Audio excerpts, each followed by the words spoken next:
Allahu Akbar, Allahu Akbar. Judul kita saat ini teman-teman sekalian adalah berita gembira bagimu para syuhada dan betapa cemburunya kami yang belum menyusul. Saudaraku seiman, mungkin ada orang-orang yang membenci Islam, berpikir bahwasanya dengan menumpahkan darah kaum muslimin maka kami akan meninggalkan masjid, kami akan goyah dan kami akan tinggalkan Al-Quran, atau bahkan kami akan ketakutan dengan ancaman-ancaman seperti ini.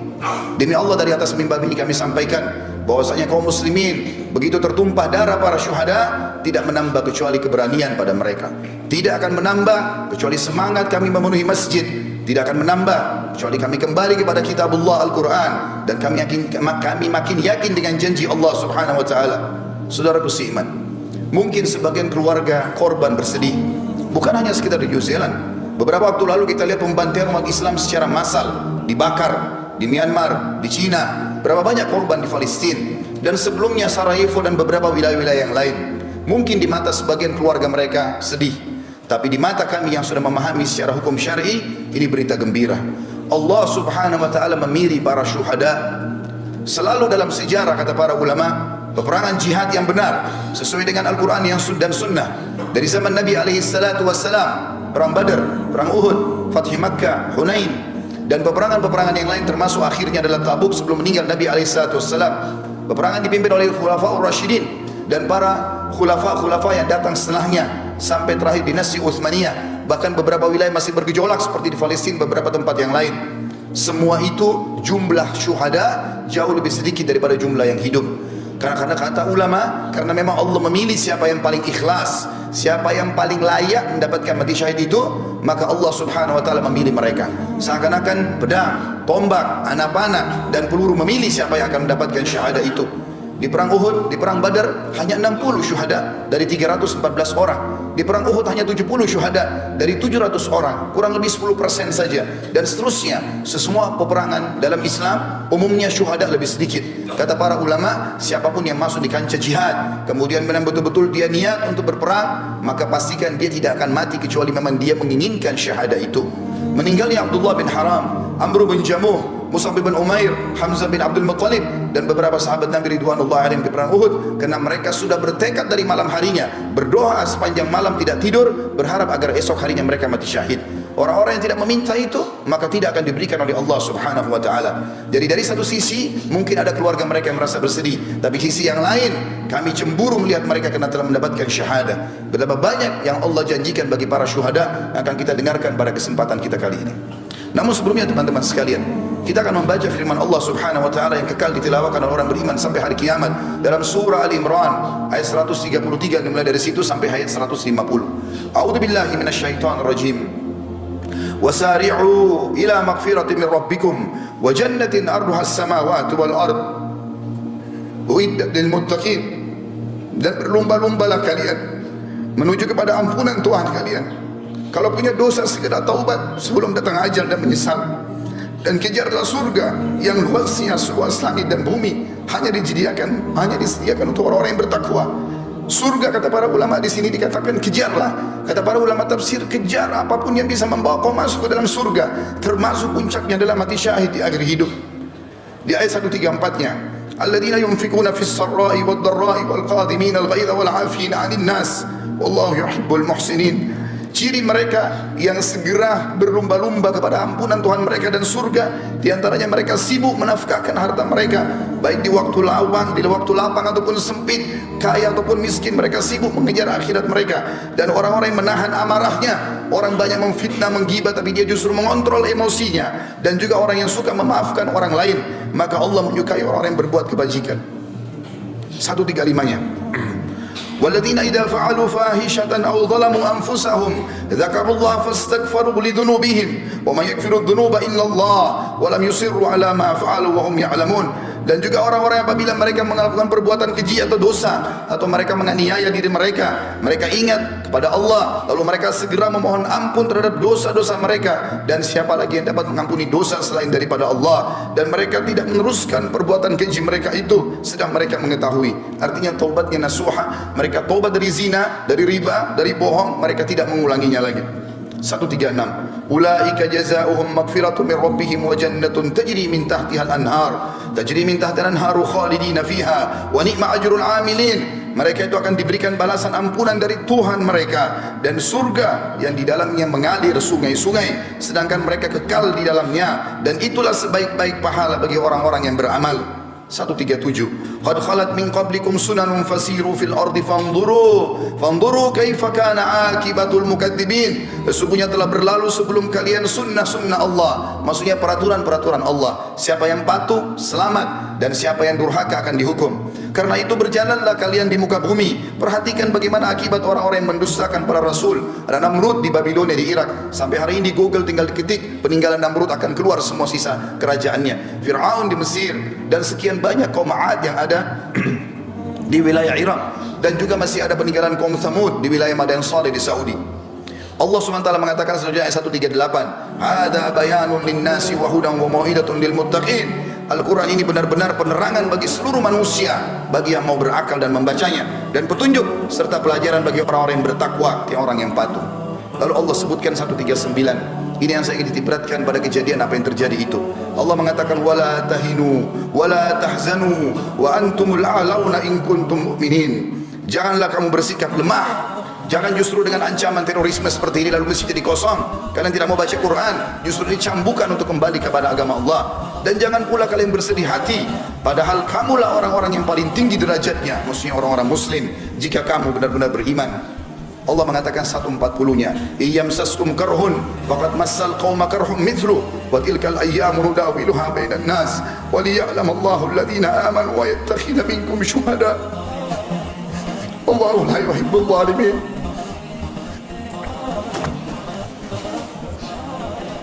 Yang jika seandainya di perang Uhud, ayat ini turun pada perang Uhud, seandainya di perang Uhud kamu mendapatkan luka hai muslimin, sesungguhnya kaum kafir juga di perang Badar telah mendapatkan luka yang serupa, dan masa kejayaan dan kehancuran itu kami gilirkan di antara manusia agar mereka mendapatkan pelajaran, dan supaya Allah membedakan orang-orang yang beriman dari orang-orang yang kafir, dan supaya Allah mengambil dan memilih para syuhada, dan Allah tidak menyukai orang-orang zalim.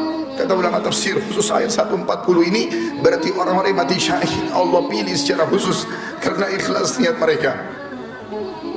141-nya waliyumahhisallahu alladhina amanu wa yamhaqal kafirin, dan agar Allah membersihkan orang-orang yang beriman dari dosa mereka. Semua kejadian yang menimpa orang muslim apapun sifatnya akan jadi pembersihan dosa mereka, dan Allah akan membinasakan orang-orang kafir. 142 Am hasibtum an tadkhulul jannata wa lamma ya'lamillahu alladhina jahadu minkum wa ya'lamus sabirin. Apakah kalian mengira kalian akan bisa masuk surga padahal belum nyata bagi Allah orang-orang yang berjihad di antara kalian, dan belum nyata orang-orang yang sabar. Artinya Allah akan menguji siapa yang paling ikhlas, yang siap untuk membela agama Allah, maka Allah akan pilih mereka. 143-nya walaqad tamannawna walaqad kuntum tamannawna al-mauta min qabli an talqaw faqad ra'aytumuhu wa antum tanzurun. Sesungguhnya kalian mengharap mati syahid sebelum kalian menghadapinya, sekarang sungguh kalian telah melihatnya dan kalian menyaksikannya. Kata para ulama tafsir, pada saat Nabi SAW dan para sahabat pulang dari perang Badar, maka seluruh orang-orang yang selamat dari Badar bercerita bagaimana malaikat hadir di perang Badar, bagaimana para syuhada tersenyum, bau badan mereka mengeluarkan bau yang sangat wangi pada saat mereka meninggal. Maka sahabat-sahabat yang di Madinah penasaran, dan pada saat terjadi perang Uhud, perang Badar tahun 2 Hijriah, perang Uhud tahun 3 Hijriah, mereka semangat sambil mengatakan, ya Rasulullah, kami pun ingin mati syahid. Pada saat terjadi perang Uhud, Allah Subhanahu wa taala menguji mereka. Di awal peperangan mereka menang, di tengah-tengahnya mereka dikalahkan. Walaupun setelahnya di perang Hamrat Asad mereka memenangkan peperangan dengan izin Allah Subhanahu wa taala. Pada saat itu banyak kesempatan untuk mati syahid. Orang-orang kafir tinggal menusuk orang-orang muslim, bahkan memutilasi mereka. Allah mengatakan, bukankah dulu kalian mengharapkan mati syahid? Sekarang depan mata, kenapa kalian tidak buktikan itu?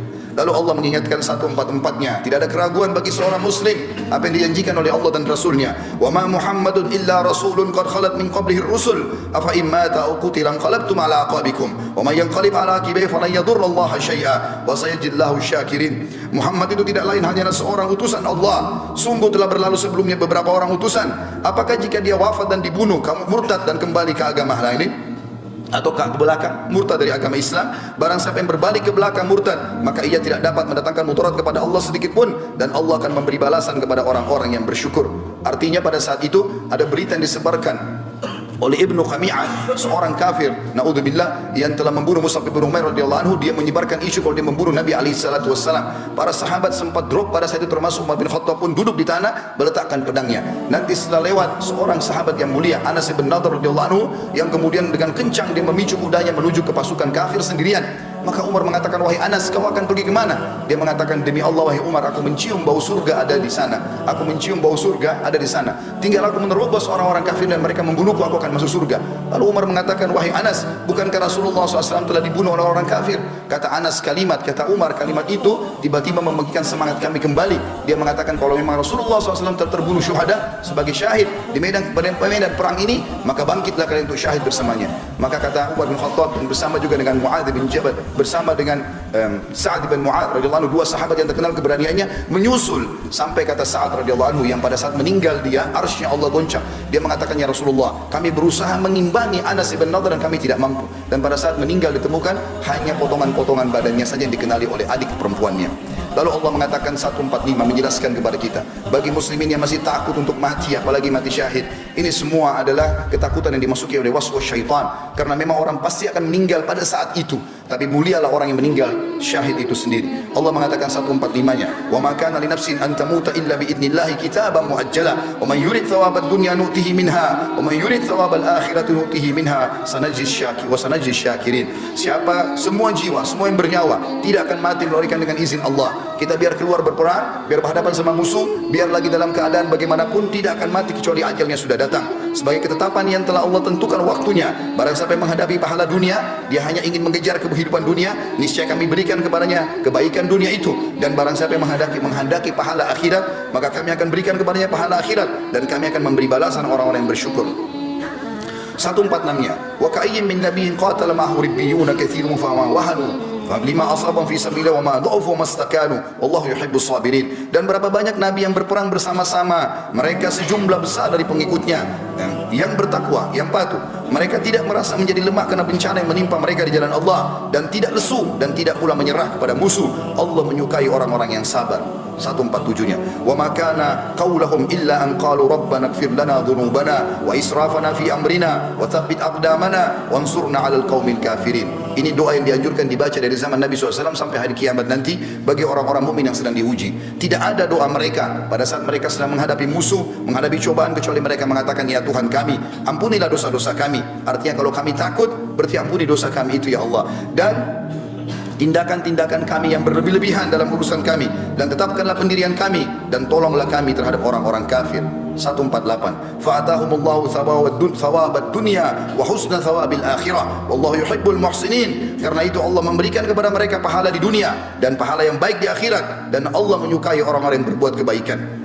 149-nya, ya ayyuhalladzina amanu in tuti'ul ladzina kafaru yaruddukum ala aqabikum fatanqalibu khasirin. Hai orang-orang beriman, andai saja datang kepada kalian teror, ancaman, apa saja, jika kalian mentaati orang-orang kafir itu yang tadinya mau menanamkan rasa takut di tengah-tengah umat Islam, niscaya mereka akan mengembalikan kalian kepada kekafiran, lalu jadilah kalian orang-orang yang rugi. 150-nya, balillahu maulakum wa huwa khairun nasirin. Tapi ketahuilah, ikuti Allah saja. Allah sebaik-baik pelindung dan dia sebaik-baik penolong. Kita tutup dengan 151-nya yang Allah berfirman, sanulqi fi qulubil ladzina kafaru ru'ba bima asyraku billahi ma lam yunazzil bihi sultana wa ma'wahumun nar wa bi'sa mathwal zalimin. Dan akan kami masukkan ke dalam hati orang-orang kafir itu rasa takut disebabkan mereka telah mempersekutukan Allah dengan sesuatu yang Allah sendiri tidak pernah menurunkan keterangan tentang itu. Tempat kembali mereka adalah neraka, dan itulah seburuk-buruk tempat kembali bagi orang-orang yang zalim. Saudaraku seiman, orang-orang yang mati syahid banyak sekali. Bisa mati di medan perang, bisa juga mati dengan cara yang lain. Sebagaimana cukup banyak ditanyakan oleh Nabi SAW dalam hadis Bukhari kepada para sahabatnya, siapa yang kalian anggap orang mati syahid? Maka mereka mengatakan yang mati di medan perang ya Rasulullah. Kata Nabi SAW, kalau begitu syuhada umatku sangat sedikit.